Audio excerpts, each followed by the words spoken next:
রাসূল সাল্লাল্লাহু আলাইহি ওয়াসাল্লাম জুমার দিনে এই সূরাটা আমাদেরকে তেলাওয়াত করতে বলেছেন। আপনারা তেলাওয়াত করেন তো? সূরা কাহফ যদি জেনে না থাকেন আজকে থেকে করবেন। রাসূল সাল্লাল্লাহু আলাইহি ওয়াসাল্লাম বলেছেন যে জুমার দিনে যে এই সূরা কাহফ তেলাওয়াত করবে, মান ক্বারা সূরাতাল কাহফি ফি ইয়াউমিল জুমআতি আযা লাহু মিনান নূরি মা বাইনাল জুমআতাইন। দুই জুমার মাঝখানে আল্লাহ তাআলা এই জুমার সময়টাকে তার জন্য আলোকিত করে দেয়। কি করে দেয়? আলোকিত করে দেয়। একটা নূর তার জন্য সেট করে, এই নূর তাকে হেদায়েতের পথে অবশিষ্ট রাখে। এটা হচ্ছে একটা। তাহলে জুমার দিন আমরা সূরা কাহফ তেলাওয়াত করব, মনে করি এটা সুন্নাহ। জুমার দিনের সুন্নাহগুলোর মধ্যে থেকে একটা সুন্নাহ হচ্ছে সূরা কাহফ তেলাওয়াত। আবার আরেকটা হাদিসে রাসূল সাল্লাল্লাহু আলাইহি ওয়াসাল্লাম বলেছেন, মান হাফিযা 10 আয়াতিন মিন আউয়ালি সূরাতিল কাহফি উসিমা মিন ফিতনাতিদ দাজ্জাল। কাহফি উসিমা ফিতনাতিদ দাজ্জাল। যে ব্যক্তি সূরা কাহফের প্রথম 10 আয়াত মুখস্থ করবে সে দাজ্জালের ফিতনা থেকে মুক্তি পাবে। দাজ্জালের নাম তো আপনারা শুনেছেন, ভয়ঙ্কর ডেঞ্জারাস একটা ক্যারেক্টার। পৃথিবীর শুরু থেকে শেষ পর্যন্ত এর চেয়ে বড় ফিতনা আসেনি, আসবেও না। দাজ্জালের ফিতনা, সে তার এক চোখ থাকবে, আরেক চোখ এরকম বন্ধ থাকবে, এখানে লেখা থাকবে কাফারা। কোনোভাবেই তাকে দমানো যাবে না, হত্যা করা যাবে না। আল্লাহ নবী ঈসা আলাইহিস সালাম তাকে হত্যা করবেন। তো যে ব্যক্তি সূরা কাহফ তেলাওয়াত করবে, সূরা কাহফের প্রথম 10 আয়াত বিশেষ করে মুখস্থ রাখবে, আল্লাহ তাআলা উসিমা মিন ফিতনাতিদ দাজ্জাল, দাজ্জালের ফিতনা থেকে তাকে বাঁচাবেন। তা আমরা দাজ্জালের ফিতনা থেকে বাঁচতে চাই কি চাই না? আমরা যেন সূরা কাহফের প্রথম 10 আয়াত মুখস্থ করি, সূরা কাহফ যেন জুমার দিন আমরা তেলাওয়াত করি। So now the question arises, what is the relationship of Suratul Kahf with Dajjal? দাজ্জালের সাথে সূরা কাহফের রিলেশনটার কারণ কি? একটা মেকানিজম তো এখানে আছে। এত সূরা থাকে, রাসূল সাল্লাল্লাহু আলাইহি ওয়াসাল্লাম কেন বলেন যে সূরা কাহফ পড়লে দাজ্জালের ফিতনা থেকে বাঁচবে? কারণটা কি? এর কারণ হচ্ছে দাজ্জাল আমাদেরকে যে সমস্ত জিনিস দিয়ে ফিতনায় ফেলবে, ওই ফিতনাগুলোর সলিউশন আল্লাহ তাআলা সূরা কাহফের ভিতরে রেখে দিয়েছেন।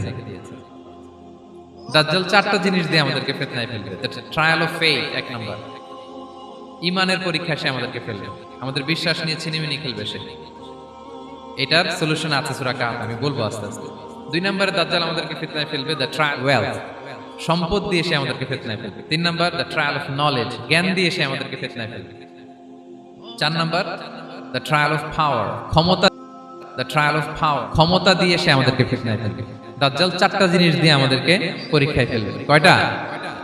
1 হচ্ছে ঈমানি পরীক্ষা, 2 হচ্ছে সম্পদ দিয়ে পরীক্ষা, 3 হচ্ছে জ্ঞান দিয়ে পরীক্ষা, 4 হচ্ছে ক্ষমতা দিয়ে পরীক্ষা। সে ঈমানের পরীক্ষায় আমাদেরকে ফেলবে। সে এসে বলবে আমি তোমার রব, এবং এটা প্রমাণ করার জন্য যা যা দরকার আল্লাহ তাআলা তাকে সব দিবেন। সে সব করতে পারবে। সে বলবে আমি তোমার রব। যদি বিশ্বাস না হয়, তোমার বাবাকে যদি জীবিত করে বিশ্বাস করবে, অনেকে বলবে হ্যাঁ আমার আব্বাকে জীবিত করে দেখান, তো তার বাবাকে ঠিকই সে জীবিত করে ফেলবে। আসলে শয়তান তার বাবার সূরত নিয়ে সামনে দাঁড়াবে, আরে তাই তো, এটাই তো আমার বাবা, এটাই তো আমার দাদা। মানুষ ফিতনায় পড়ে যাবে, ঈমানের ফিতনায়। সে ভাববে আসলে এটাই বোধহয় আমার রব, এবং তাকে এত ক্ষমতা দেয়া হবে, তার ডান দিকে থাকবে জান্নাত, বাঁ দিকে জাহান্নাম। তার কাছে আল্লাহ এটা দিবে। যে তার কথা শুনবে তাকে সে জান্নাতে ঢুকাবে, কিন্তু জান্নাতে ঢুকে সে জাহান্নামের শাস্তি ভোগ করবে। এটা তার বাইরের মানুষ বুঝবে না, অ্যাপারেন্টলি এটা জান্নাত। আর যে তাকে মানবে না তাকে সে জাহান্নামে ফেলবে, কিন্তু জাহান্নামে ঢুকলেও সে জান্নাতের নাজ নেয়ামত ভোগ করবে। তাহলে এই যে ঈমানের ফিতনায় সে ফেলে দিবে আমাদেরকে। তো ঈমান কি করে বাঁচাবো, এটা সলিউশন আমি শোনাবো আপনাদের। 2 নম্বরে সে আমাদেরকে সম্পদ দিয়ে ফিতনায় ফেলবে। যার যা লাগবে সে তাই দিতে পারবে, যা লাগবে। সে যদি আকাশকে বলে আকাশ বৃষ্টি দাও, যাকে তারা মানবে ওই এলাকায় বৃষ্টি হবে, সুজলা সুফলা শস্য শ্যামলা হবে, সে সমস্ত এলাকা ফল মূলে ভর্তি হবে, বরকত আর বরকত। আর যে এলাকার লোকেরা, জনপদের লোকেরা তাকে মানবে না, সে বলবে ওখানে বৃষ্টি হবে না, হবেও না। ওখানে খরা, দুর্ভিক্ষ, মাটি ফেটে চলছে, মানুষ না খেয়ে মরবে, মহামারী, দুর্ভিক্ষ দেখা দেবে। তখন বিশ্ববাসী মনে করবে এটাই বোধহয় আমাদের রব। তার মানে সম্পদ দিয়ে ফিতনায় ফেলে দিবে। 3 নম্বর হচ্ছে নলেজ, তার জ্ঞানের কাছে গোটা বিশ্ব হার মানবে। পূর্বের পরের যত জ্ঞান আছে সব আল্লাহ তাকে দিবে। ইলমুল আউয়ালিন ওয়াল আখিরিন, এমন কোন প্রশ্ন নেই যেটা দিয়ে তাকে আটকানো যায়। যাই জিজ্ঞেস করবেন সব জানতা, সব বলে দেয়। ভবিষ্যৎবাণী বলে দিবে, বলবে আগামীকাল ওইখানে অমুক দেশে বোমা বিস্ফোরণ হবে, হবে ওইখানে। ওখানে দুর্ভিক্ষ হবে, হবে ভূমিকম্প হবে, হবে সে যা বলবে তাই হবে। তার জ্ঞানের এই বহর দেখে মানুষ ফিতনায় পড়ে যাবে। 4 নম্বর হচ্ছে দ্য ট্রায়াল অফ পাওয়ার, ক্ষমতা। তার ক্ষমতার সামনে সবকিছু একেবারে ছিন্ন বিচ্ছিন্ন হয়ে যাবে, এত ক্ষমতা হবে তার। সে যেমনটি বলবে তেমনটি করতে হবে, বাতাসের চেয়ে দ্রুত বেগে সে এক দেশ থেকে আরেক দেশে চলে যাবে। তো তার এই সমস্ত অলৌকিক ক্ষমতা দেখে মানুষ ফিতনায় পড়ে যাবে। এবং এই ফিতনা, এই পরীক্ষার মুহূর্তগুলোতে মানুষ কিভাবে নিজেকে ধরে রাখবে তার সলিউশন আল্লাহ তাআলা সূরা কাহফে দিয়েছেন। এই 4টা ফিতনা থেকে বাঁচার জন্য আল্লাহ সূরা কাহফে 4টা ঘটনা উল্লেখ করেছেন। কয়টা? 1 নাম্বার হচ্ছে আসহাবে কাহফ, যুবকদের ঘটনা, 7 জন যুবকদের ঘটনা। ঈমান কি করে বাঁচাবেন, সলিউশন ওখানে। সম্পদের ফিতনা থেকে কিভাবে নিজেকে বাঁচাবেন, এজন্য একজন বাগানওয়ালার ঘটনা আল্লাহ সেখানে বলেছেন। জ্ঞানের ফিতনা থেকে কি করে বাঁচবেন, এজন্য আল্লাহ তাআলা মূসা আলাইহিস সালাম এবং খিজির আলাইহিস সালামের ঘটনা সেখানে উল্লেখ করেছেন। আর ক্ষমতার ফিতনা থেকে কি করে বাঁচবেন এটা বোঝানোর জন্য আল্লাহ তাআলা যুলকারনাইনের ঘটনা উল্লেখ করেছেন। 4টা ফিতনা থেকে বাঁচার জন্য কয়টা ঘটনা? 4টা ঘটনা। আমরা তাহলে একটা একটা করে ঘটনা শুনি, আমরা একটু উদ্ধার করার চেষ্টা করি যে কি কি সলিউশন আল্লাহ তাআলা আমাদের বাতলে দিলেন। 1 নম্বরে হচ্ছে আসহাবে কাহফের ঘটনা। এটা 250 খ্রিস্টাব্দের সময়কালে রোমান সাম্রাজ্যের একজন বাদশা ছিল, নাম দাকিয়ানুস। প্রতাপশালী বাদশা, পৌত্তলিক, মূর্তির পূজা করে। ঈসা আলাইহিস সালাম বিদায় নিয়েছেন, 250 বছর হলো। তো সব নবীর ধর্মই কিন্তু ইসলাম, যদিও আমরা নাসারা বলি, ইহুদি বলি, সব নবীদের ধর্মই কি ইসলাম। তো তিনি ছিলেন পৌত্তলিক, মূর্তির পূজা করত।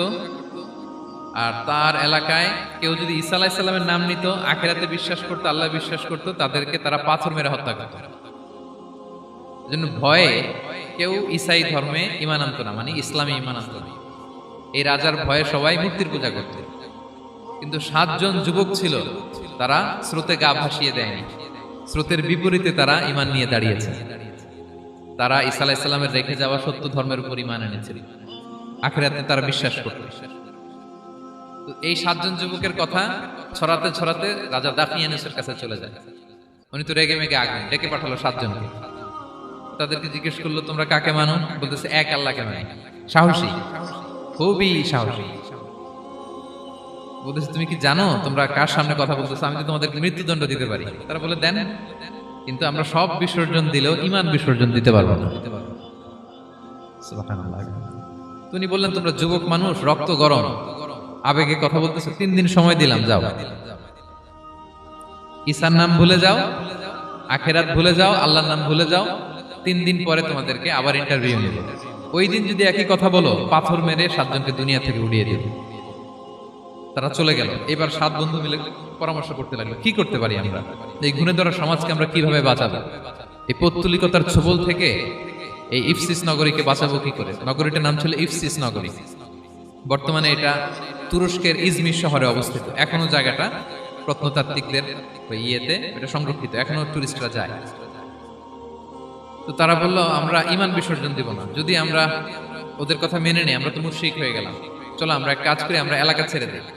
এই 7 যুবক আল্লাহর উপর ভরসা করে তারা বাড়ি ঘর, আত্মীয় স্বজন সব ছেড়ে দিয়ে, লোকালয় ছেড়ে দূরে একটা পাহাড়ের ভেতরে আশ্রয় নিল। পাহাড়ের ভেতরে একটা গুহা ছিল। এই গুহা কি আরবিতে বলে আল কাহাফ। কি বলে? এই সূরার নাম কি? সূরাতুল কাহাফ। তো তাদের সাথে সাথে একটা কুকুরও যাচ্ছিল। তারা বারবার তাড়িয়ে দেওয়ার চেষ্টা করতেছিল কুকুরটাকে, যাতে না যায়, কিন্তু এই কুকুর শুধু কান্না করে তাদের সাথে যাওয়ার জন্য, ঘেউ ঘেউ করতেছিল। এই কুকুরটাকেও সাথে নিল। ভালো মানুষদের সাথে থাকলে কি হয় দেখেন, এই কুকুরের কথা, যেহেতু 7 জন ইমানদারের সাথে একটা কুকুর ছিল, এই কুকুরের কথা আল্লাহ সূরাতুল কাহাফে উল্লেখ করে দিয়েছেন। ওয়া কালবুহুম বাসিতুন যিরাআইহি বিল ওয়াসি।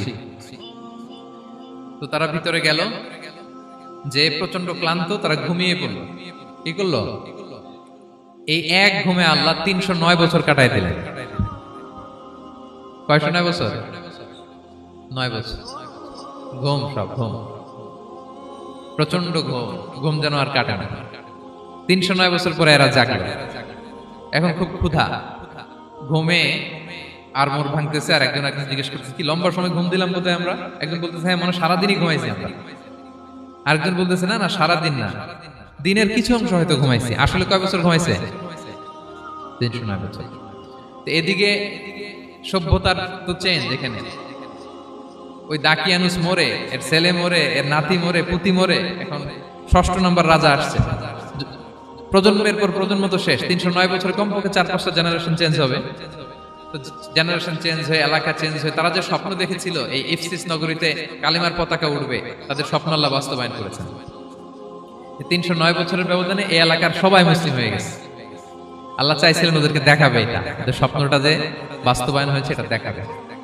ঘুম থেকে উঠছে, একজনকে তারা বললো যে লুকায় লুকায় চাদর মুড়ি দিয়ে কিছু রুটি নিয়ে আসো বাজার থেকে, যাতে তোমাকে না চিনে। চাদর মুড়ি দিয়ে যাও। কিছু পয়সা ছিল, মুদ্রা দিয়ে দিছে। তো সে যে যখন দোকানদারের কাছ থেকে রুটি নিয়েছে আর মুদ্রা দিছে, দোকানদার বলে এই মুদ্রা কোত্থেকে আসলো? 309 বছর আগে মালয়েশিয়াতে রিঙ্গিট ছিল কিনা জানি না, যেভাবে ওরা ট্রানজাকশন করতে পারে, যেটা ছিল ওইটা যদি এখন কেউ দেয়, রাধুনী বিলাসে খাবার পাওয়া যাবে? হ্যাঁ। তো রুটিওয়ালা বলে তুমি বর্তমান সময়ের মুদ্রা দাও, এটা দিচ্ছ কেন? বলতেছে এটা তো বর্তমান সময়ের মুদ্রা। বলতেছে এই যে মুদ্রার মধ্যে দেখো কোন সালের সিল দেওয়া, এটা তো শত শত বছর আগে। বলতেছে কি বলে শত বছর আগে? আমি তো আজকে সকালেই বাজার করলাম, ওই বাজার করে যে টাকাগুলো ছিল ওইটাই তো পকেটে। বলতেছে বলে কি? নিশ্চয়ই তুমি গুপ্তধনের সন্ধান পেয়েছো, হিডেন ট্রেজার। বলো, মানে তার সাথে এদের কথাবার্তা কিছু মিলতেছে না। পরে তাকে ধরে ওই সময়কার রাজার কাছে নিয়ে গেছে। ওই রাজা আবার মুসলিম, সবাই মুসলিম তো ভাই। সে যা বলে এরাও কেউ বিশ্বাস করে না, এরাও যা বলে এও বিশ্বাস করে না। আর এলাকা এর বাড়ি ঘর আসবে কোত্থেকে? এর নাতি পুতি যা আছে 5-6 পুরুষ তো মরে সবাই কবরে। তখন তার কথা শুনে সবাই অবাক। তো এটা মিলানোর জন্য তারা 309 বছর আগের দাকিয়ানুস বাদশার সরকারি যে নথিপত্র, ওই পুরাতন ছিঁড়া নথিপত্র তারা বের করলো। বের করে দেখে ঠিকই দাকিয়ানুস নামে এক বাদশা ছিল, আর অনেক শত শত বছর আগে মোস্ট ওয়ান্টেড 7 জন যুবক ছিল, যাদের ব্যাপারে এক্সিকিউশনের অর্ডার ছিল। এখন দেখে তারা অবাক। লম্বা ঘটনা আমি শর্ট করে বলতেছি। পরে সবাই মিলে তাকে সহ ওই গুহায় গেল। গুহায় যাওয়ার পরে সে বাকিদেরকে ডাকতে গুহার ভিতরে ঢুকলো। আল্লাহ তাআলা 7 জনকে ওইখানে মৃত্যু দিয়ে দিলেন। চিরকালের জন্য এই 7 জন ঘুমায় পড়ল। আর এলাকাবাসী রাজা সহ ওইখানে তারা একটা মসজিদ নির্মাণ করলো। This is the story of আসহাবে কাহাফ। তো এলাকাবাসী যদিও মুসলিম হয়েছিল, কিন্তু আখিরাতের ব্যাপারে তাদের একটা সন্দেহ ছিল যে আসলে মানুষ মরার পরে কি আবার জীবিত হবে? মৃত্যুবরণ করার পরে আবার মানুষ জীবিত হবে? তাদের মনের মধ্যে একটা সন্দেহ ছিল যে আসলে মারা গেলে মানুষ আবার উঠতে পারে। তাদের এই সন্দেহ দূর করার জন্য আল্লাহ তাআলা এই 7 জনকে 309 বছর ঘুম পাড়িয়ে আবার জীবিত করলেন। সুবহানাল্লাহ বিহামদিহি। তাহলে ঈমান কিভাবে বাঁচাতে হয়, এটার প্রেরণা আমরা এই 7 যুবকের কাছ থেকে পাই। এখানে যেটা আমরা শিখি প্রিয় ভাইরা, 1 নম্বর লেসন হচ্ছে আমাদের গুড কোম্পানি লাগবে, রাইটাস পিপল, মানে আমাদের সার্কেলটা ভালো হইতে হবে। তাদের 7 জনের সার্কেলটা খুব ভালো ছিল, ফলে তারা বিপথে যায় নাই, এবং তারা এমন শক্ত সিদ্ধান্ত নিয়েছে যে আল্লাহ তাআলা সেটাতে বরকত দিয়েছেন, গোটা সমাজকে আল্লাহ তাআলা চেঞ্জ করে দিয়েছেন। এটা হচ্ছে 1 নম্বর লেসন। আপনি ঈমান বাঁচাতে হলে আপনার সার্কেল ভালো লাগবে। খুঁজবেন যে এলাকায় যাবেন ওখানে নামাজি সার্কেল কারা আছে, ওখানে জ্ঞানী গুণী সার্কেল কারা আছে, ওখানে ভালো কাজ করতে চায়, একে অপরকে সহযোগিতা করে, কল্যাণের পথের যাত্রী কারা আছে খুঁজতে হবে আপনাকে। খুঁজে ওই সার্কেলে আপনি যুক্ত হবে, তাইলে ঈমান বাঁচানো যাবে। ক্লিয়ার? 2 নাম্বার হচ্ছে conflict between believers and disbelievers it's universal. সত্য মিথ্যার লড়াই এটা চিরন্তন, আজীবন থাকবে। এটা ওনাদেরও ছিল, এখনো আমাদের লড়াই করে যেতে হচ্ছে, আমাদের ভবিষ্যৎ প্রজন্মও করবে। এই লড়াইটা আমরা করে যেতে চাই। কি বলেন? হ্যাঁ, থামা যাবে না? আমরা থামতে আসিনি, আমরা এই লড়াইটা করে যাব। আমরা সত্যের কথা বলেই যাব ইনশাআল্লাহ। বলেন। 3 নাম্বার হচ্ছে যে লেসনটা আমরা পাই, অনেকগুলো লেসন, আমি খুব প্রেসাইজলি বলতেছি। যুবকরা চাইলে একটা সমাজকে পাল্টে দিতে পারে। এই পৃথিবীতে যত বড় বড় বিপ্লব হয়েছে এগুলো যুবকরা এনেছে। তারা হচ্ছে সভ্যতা গড়ার কারিগর। আসহাবে কাহাফ আমাদের এই সময়ের নওজোয়ানদের জন্য প্রেরণা।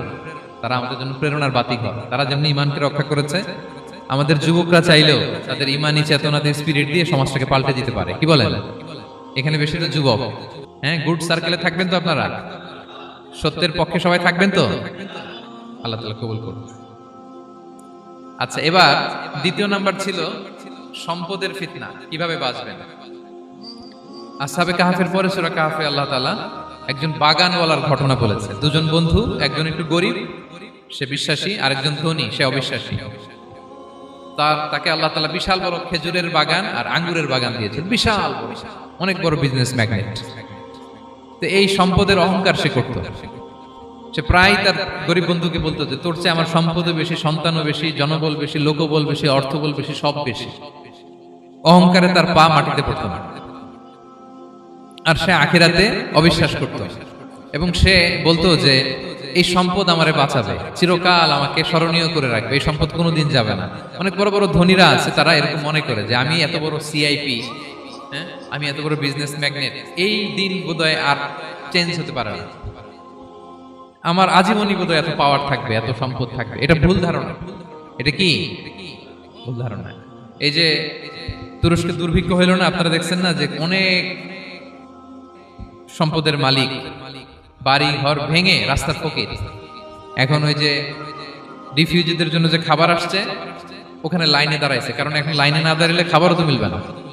1000 কোটি টাকার মালিক ছিল, ভেঙে চুরে সব শেষ। এখন রিলিফের নেওয়ার জন্য দুস্থদের কাতারে ওখানে দাঁড়াইছে, কারণ দাঁড়াইলেই কিছু খাবার পাওয়া যাবে, খিচুড়ি পাওয়া যাবে, তা না হলে তো খাবারটাও মিলবে না। এই যে বঙ্গবাজারে আগুন লাগলো আমাদের বাংলাদেশে, 20টা 25টা দোকান ছিল অনেকের যাদের অন্যান্য বিজনেস আছে তারা হয়তো সার্ভাইভ করতে পারতেছে, কিন্তু এমন অনেক ব্যবসায়ী ছিল সব শেষ, জ্বলে পুড়ে, তার টাকা পয়সা পুঁজি স্বপ্ন সব শেষ। তো ধনীকে গরিব বানাতে আল্লাহর 1 সেকেন্ডও লাগে না। ওই বিশাল প্রাসাদ থেকে টেনে ভাঙ্গা থালা হাতে দিয়ে রাস্তায় নামাইতে আল্লাহর কয় সেকেন্ড লাগে বলেন তো? 1 সেকেন্ডও লাগে না। সো এই লেসনটা কিন্তু আমাদের নিতে হবে। এবং ওই ব্যক্তির নসিবে তাই ঘটেছিল। সে যখন অহংকার করতেছিল, আল্লাহ তাআলা আকাশ থেকে হুসবান একটা আগুন পাঠালেন। ওই আগুন এসে তার আঙ্গুরের বাগান, তার খেজুরের বাগান, বিশাল মাইলকে মাইল এই বাগান জ্বালিয়ে পুরো মুহূর্তের মধ্যে সারখার করে, এবং মুহূর্তের মধ্যে সে পথের ভিখারি, ফকির।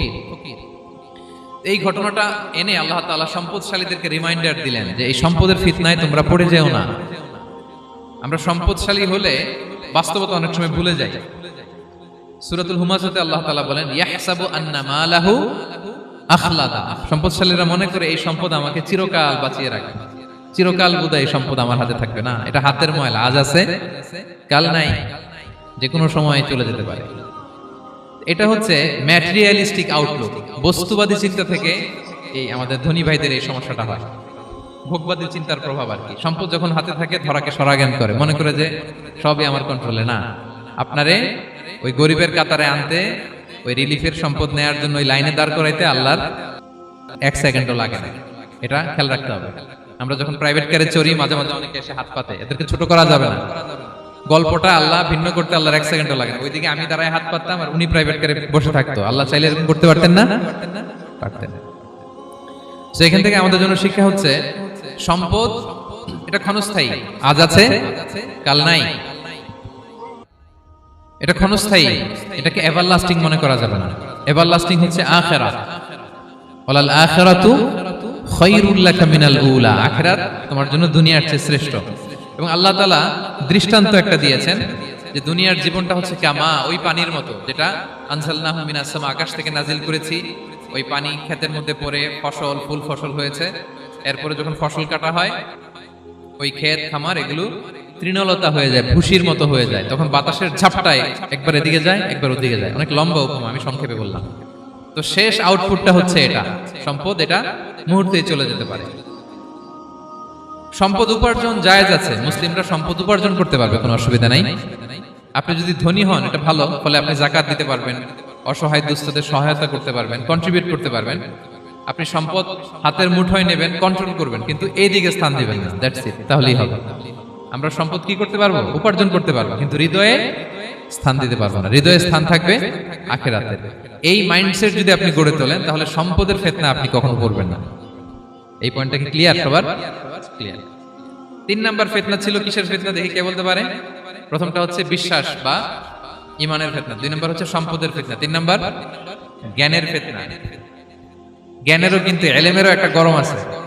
যার ইলম আছে তার মধ্যে এই সমস্যাটা কাজ করে।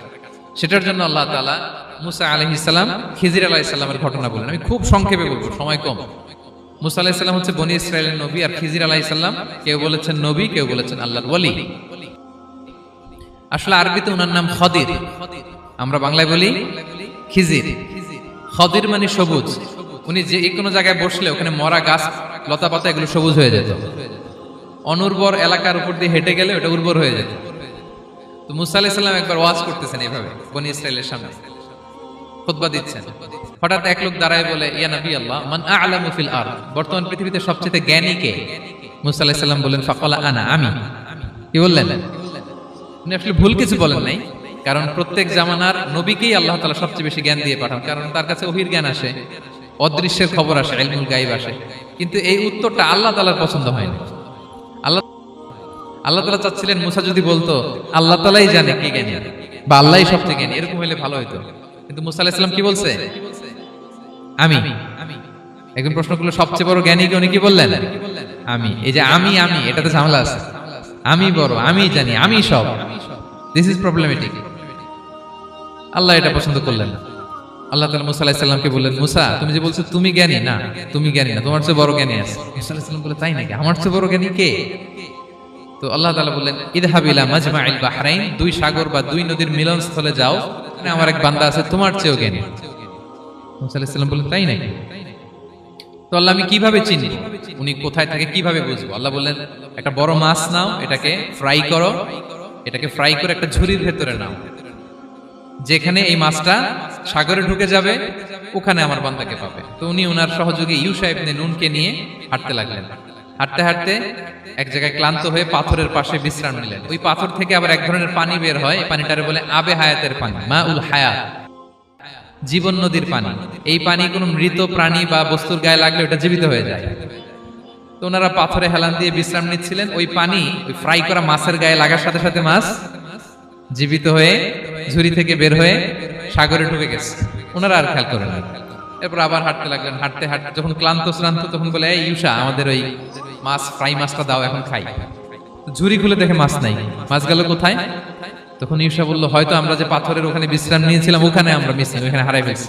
চলো চলো, আরে ওইদিকে তো যাইতে হবে আমাদের। উনি গেলেন, যে দেখে মাছ যে জীবিত হয়ে বালুর এদিকে নাড়াচাড়া করতে করতে সাগরে ঢুকে গেছে, ওখানে দাগ আছে। মুসা আলাইহিস সালাম ঢুকলেন সুরঙ্গ, ঢুকে দেখে চাদর গায়ে দিয়ে এক লোক শুয়ে আছে। সালাম দিলেন, আসসালামু আলাইকুম। ওই লোক চাদর আর সরায় না, ভিতর থেকে বলতেছে, ওয়ালাইকুম আসসালাম। তো চাদরের ভিতর থেকে উনি বলে, মান আন, তুমি কে? মুসা আলাইহিস সালাম বললেন, আনা মুসা, আমি মুসা।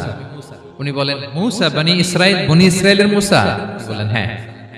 কেন এসেছো? এবার চাদর খুললেন। বলতেছে, আপনার কাছ থেকে কিছু শিখতে আসছি। আল্লাহ বলছে, আপনি নাকি সবচেয়ে বড় জ্ঞানী।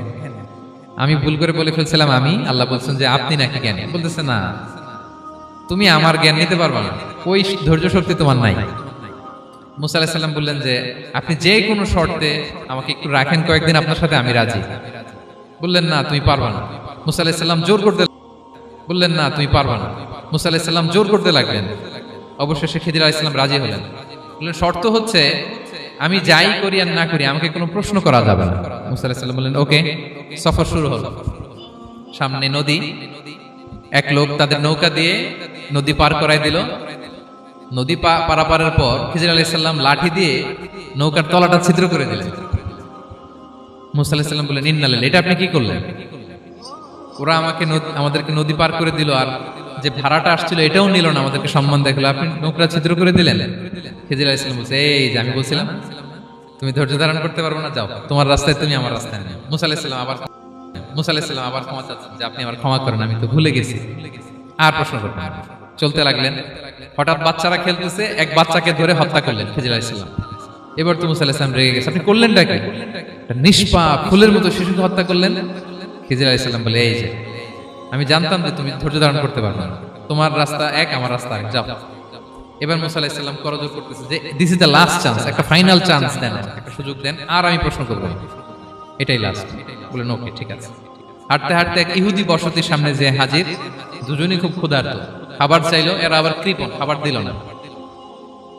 তো খিজির আলাইহিস সালাম বললেন, ঠিক আছে, খাবার যেটা দিচ্ছেন আমরা চলে। যাওয়ার পথে দেখতেছে এই এলাকার একটা দেয়াল ভেঙে পড়ে যাবে।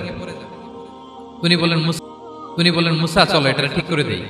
দুইজন মিলে প্রচন্ড ক্ষুধায় এটা সেটা এনে দেয়ালটা তৈরি করতেছে। মুসা আলাইহিস সালাম তো এমনিই রাগী, পেটে আবার ক্ষুধা, আবার বলছে কিছু বলাও যাবে না। তুমি এবার আর প্রশ্ন করেন, বলতেছে ওরা এত কিপটামি করলো আর আপনি এটা করে দিলেন, আপনি তো চাইলে এটা টাকা নিতে পারতেন, পারিশ্রমিক নিতে পারতেন চাইলে।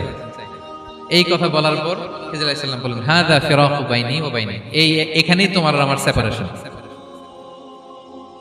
আর সামনে আগানো যাবে না, তোমার কোনো ধৈর্যই নাই। তো এতটুকু তোমাকে আমি বলি যে আমি একটাও আল্লাহর আদেশ ছাড়া করি নাই, আল্লাহর আদেশে আমি করেছি। কি? এক নম্বর হচ্ছে ওই যে আমাদের ভাড়া নিতে চাইলো না, আমাদেরকে পার করে দিল, নৌকাটা ছিদ্র করেছি কারণ এই এলাকায় একজন জালিম বাদশা আছে, সে নৌকা পেলেই গরিব মাঝিদের নৌকা সিজ করে নিয়ে যায়। তো এটাকে যখন তলায় ছিদ্র করে দিছি, এই রাজার লোকেরা এসে দেখবে যে এটা তলা ছিদ্র, তো পানি ঢুকতেছে, এটা আর নিবে না, ওরা পরে সামহাও এটা রিপেয়ার করে চালাইতে পারবে। মুসা আলাইহিস সালাম বলে, সুবহানাল্লাহ, তাই তো, এটা তো আমি বুঝতে পারি নাই। আর ওই ছোট শিশুটাকে হত্যা করছি, ও অনেক বড় জালিম হবে এলাকা, তার ফিতনায় এলাকাবাসী তটস্থ থাকবে, সে তার মা বাবাকেও জাহান্নামে নেবে, এজন্য আল্লাহ তাআলা আদেশ দিয়েছেন আমাকে, আল্লাহর আদেশে আমি তাকে হত্যা করেছি। মুসা আলাইহিস সালাম বললেন, তাই তো, এটা তো অনেক ভালো কাজ করছেন, তাইলে তো বলতেছে, তাহলে ওইটা বলেন, খাবারও দিল না, এত কৃপণ, এদের দেয়াল কেন ঠিক করতে গেলেন আপনি? তখন তিনি বললেন যে আসলে এটা একটা ইয়াতিমদের ঘর ছিল, দুইটা ইয়াতিম শিশু, তাদের বাবা মা খুব ভালো ছিল, আর এই দেয়ালের নিচে আছে গুপ্তধন, এই দেয়ালটা পড়ে যাবে, এই গুপ্তধন তারা ছোট মানুষ নিতে পারবে না, এলাকাবাসী তাদেরকে বঞ্চিত করে নিয়ে যাবে। আমি দেয়াল গড়ে দিলাম যাতে করে তারা যখন প্রাপ্তবয়স্ক হয় নিজেদের সম্পদ নিজেরা বুঝে নিতে পারে। সুবহানাল্লাহ বিহামদি। মুসা আলাইহিস সালাম বলে, তাই তো, এগুলো তো আমি বুঝতে পারি নাই। তো এই ছিল খুব সংক্ষিপ্ত পরিসরে মুসা আলাইহিস সালাম খিজির আলাইহিস সালামের ঘটনা। তো রাসূল সাল্লাল্লাহু আলাইহি ওয়াসাল্লাম বুখারীতে একটা চমৎকার কথা বলেছেন, তিনি বলেছিলেন, ওয়াদিদনা আন্না মুসা সাবার হাত্তা ইউকাসসা আলাইনা মিন আমরিহিম। রাসূল সাল্লাল্লাহু আলাইহি ওয়াসাল্লাম বলেছিলেন, ইস, আমার ভাই মুসা যদি আরেকটু ধৈর্য ধরতো তাহলে আরো কিছু অজানা তথ্য আমরা জানতে পারতাম। এখান থেকে, এই ঘটনা থেকে আমরা কি শিখলাম? প্রথম যেটা আমরা শিখলাম, জ্ঞান নিয়ে বড়াই করতে নেই, ঠিক কিনা? জানার কোনো শেষ নেই, জাননেওয়ালার উপরও জাননেওয়ালা আছে, জ্ঞানীর উপরও জ্ঞানী আছে।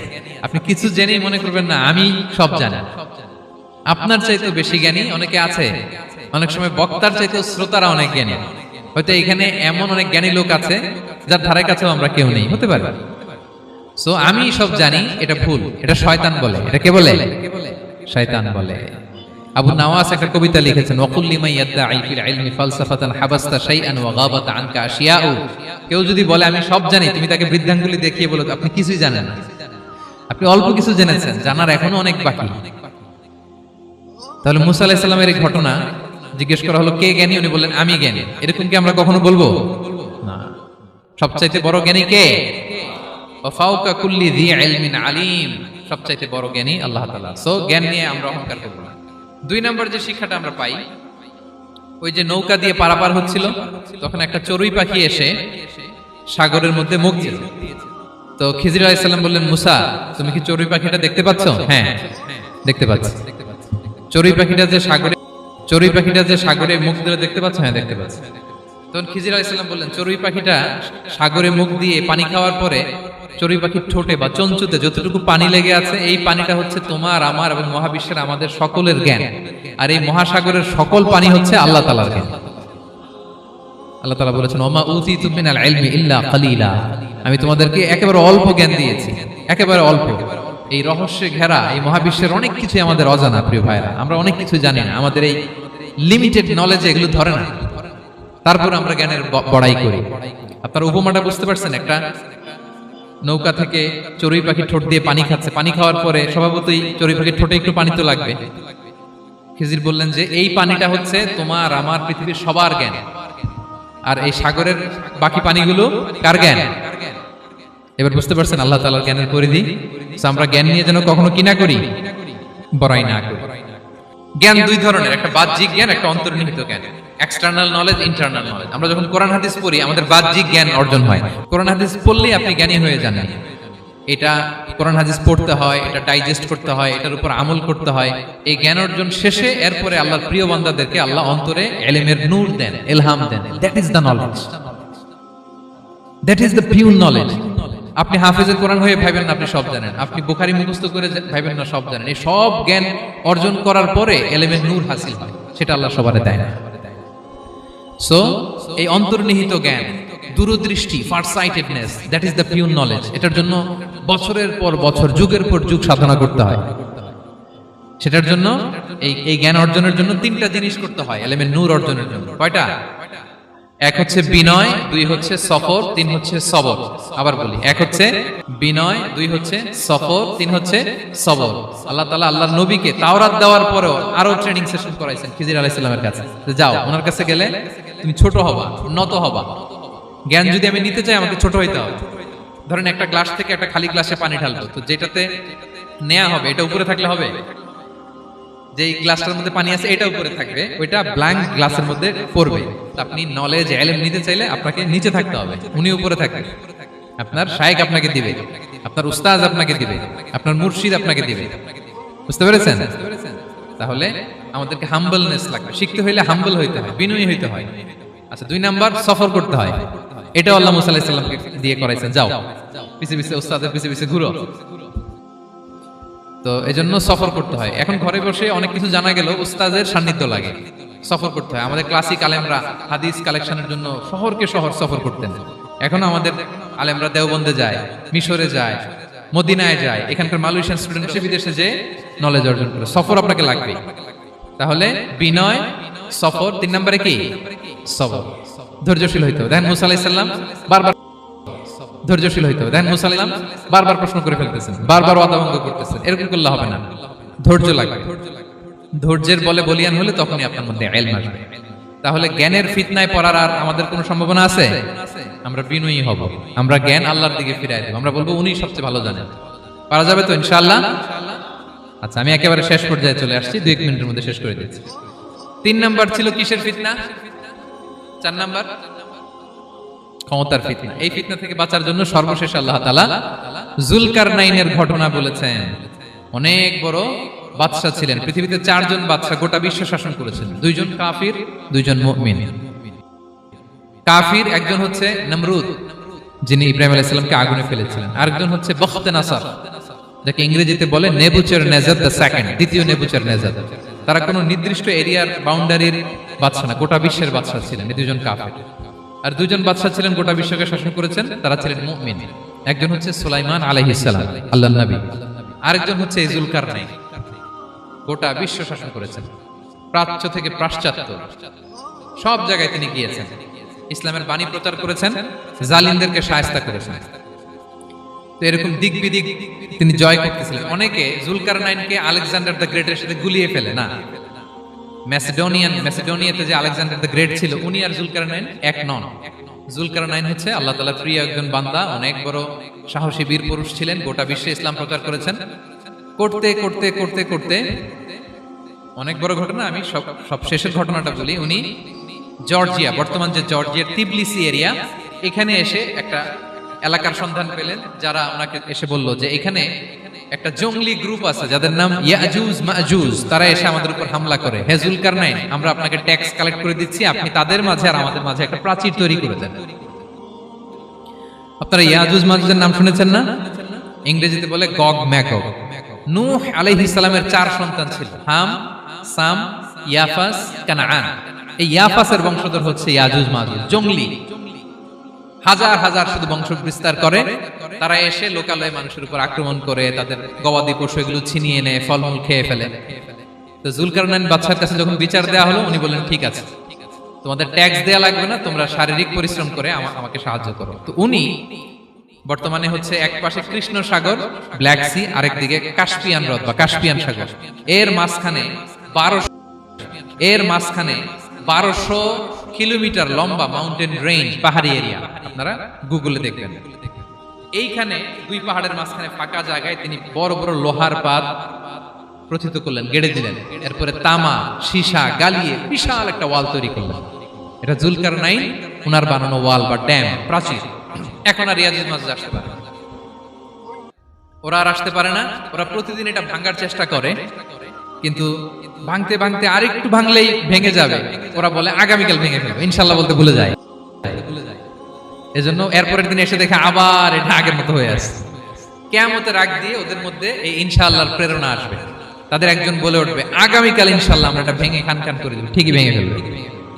তখন তারা ভেঙে চুরে কোটি কোটি ইয়াজুজ মাজুজের দল এসে হামলে পড়বে। সামনে পড়বে তাবারিয়া সাগর। এক দল এসে তাবারিয়া সাগর এমন ভাবে খাবে, এই দল যাওয়ার পরে আরেক দল এসে এখানে যে সাগরে যে পানি ছিল এটা কল্পনাই করতে পারবে না। তারা পৃথিবীতে ফিতনা ফাসাদ করবে।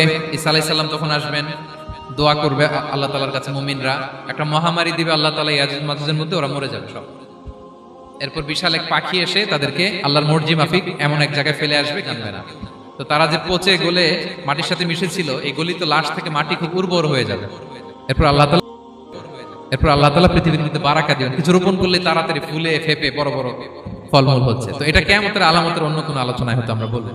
তো জুলকারনাইন তিনি বিশাল এখানে প্রাচীর তৈরি করে দিয়েছিলেন, এবং প্রাচীর তৈরি করে দিয়ে তাদেরকে বলেছিলেন যে যতদিন আল্লাহ তাআলা চাইবেন এটা থাকবে, এবং যেদিন আল্লাহ তাআলার আদেশ আসবে এটা ভেঙে খান খান হয়ে যাবে। তার মানে দেখেন, এত পাওয়ারফুল, এত শক্তিশালী, এত ক্ষমতাধর হওয়ার পরেও তিনি তার ক্ষমতাকে কার দিকে ফিরিয়ে দিয়েছেন? যে আল্লাহ যতদিন চাইবে এই প্রাচীর টিকে থাকবে, যেদিন আল্লাহ তাআলার আদেশ আসবে এই প্রাচীর ভেঙে খান খান হয়ে যাবে। সো আমরা ক্ষমতার দেখা পেলে, চেয়ার একটা পেলে আমরা যেন জালিম হয়ে না উঠি, এটা হচ্ছে এখান থেকে শিক্ষা। আমরা যেন জুলুম না করি। উনি সম্পদের মালিক ছিলেন, ক্ষমতার মালিক ছিলেন, কিন্তু উনি যে আল্লাহর বান্দা এটা ভুলে নাই। আমরা যখন ক্ষমতাশীল হই, আমরা যখন প্রধানমন্ত্রী হই, আমরা যখন প্রেসিডেন্ট হই, আমরা যখন পাওয়ারফুল হই, আমাদের সবচেয়ে বড় পরিচয় যে আমরা আব্দুল্লাহ, আল্লাহর গোলাম, এটা আমরা ভুলে যাই। আমাদের আসল পরিচয় কি? আমরা আল্লাহর গোলাম। আমরা যে আল্লাহর গোলাম, এই চিন্তাটা, এই সেন্সটা যদি আমাদের মাথায় থাকে, তাহলে ক্ষমতা আমাদেরকে দাম্ভিক বানাতে পারে না, আর ওই ক্ষমতা আমাদেরকে ফিতনায়ও ফেলবে না। তাহলে সম্মানিত সুধী, দাজ্জাল কয়টা জিনিস দিয়ে আমাদেরকে ফিতনায় ফেলবে? চারটা। দ্য ট্রায়াল অফ ফেইথ, ইমানের পরীক্ষা; দ্য ট্রায়াল অফ ওয়েলথ, সম্পদ দিয়ে পরীক্ষা; দ্য ট্রায়াল অফ নলেজ, জ্ঞানের পরীক্ষা; দ্য ট্রায়াল অফ পাওয়ার, ক্ষমতার পরীক্ষা। আর ইমানের পরীক্ষায় উত্তরণের জন্য আল্লাহ তাআলা আমাদেরকে এই সূরায় আসহাবে কাহফের ঘটনা শুনিয়েছেন, যে 7 জন যুবক তারা তাদের ঈমানকে হেফাজত করেছিল। সম্পদের ফিতনা থেকে বাঁচানোর জন্য আল্লাহ তাআলা আমাদেরকে এক বাগানওয়ালার কাহিনী জানিয়েছেন, যে সম্পদ পেয়ে তোমরা দাম্ভিক হয়ে যাও না, এটা আজ আছে কাল থাকবে না। জ্ঞানের পরীক্ষা থেকে মুক্তির জন্য আল্লাহ তাআলা অনেক বড় করে আল্লাহ নবী মুসা আলাইহিস সালাম এবং খিজির আলাইহিস সালামের ঘটনা শুনিয়েছেন, আমাদের বুঝিয়েছেন যে আমাদেরকে বিনয়ী হতে হবে, জ্ঞানের জন্য সফর করতে হবে এবং সবর করতে হবে। সবশেষে আল্লাহ তাআলা ক্ষমতার ফিতনা থেকে বাঁচানোর জন্য ক্ষমতাধর, আমরা তো একটা দেশের মালিক হই এখন, অমুক দেশের প্রেসিডেন্ট, অমুক দেশের প্রধানমন্ত্রী, উনি গোটা বিশ্বের প্রতাপশালী রাজা ছিলেন জুলকারনাইন। তারপরেও উনি যে আব্দুল্লাহ, উনি যে আল্লাহর গোলাম, এটা তিনি ভুলে যান। তাহলে এইভাবে যদি আমরা এই ফিতনাগুলো থেকে বাঁচার চেষ্টা করি, তাহলে এনা থেকে আমরা বেঁচে থাকতে পারবো। এবং দাজ্জাল যদি এই মুহূর্তেও আসে, সে আমাদেরকে বিভ্রান্তে পারবে না। পারবে না ইনশাআল্লাহ। ইনশাআল্লাহ বলেন। আর ভবিষ্যতের সব কাজের আগে আমরা সবসময় কি বলবো? মনে থাকবে? আল্লাহ তাআলা আমাদের সবাইকে কথাগুলো বোঝার ও আমল করার তৌফিক দান করুক। হাযা মা ইনদি ওয়াল ইলমু ইনদাল্লাহ আলাইহি তাওয়াক্কালতু ওয়া ইলাইহি উনীব। ওয়াসসালামু আলাইকুম ওয়া রাহমাতুল্লাহি তাআলা ওয়া বারাকাতুহু।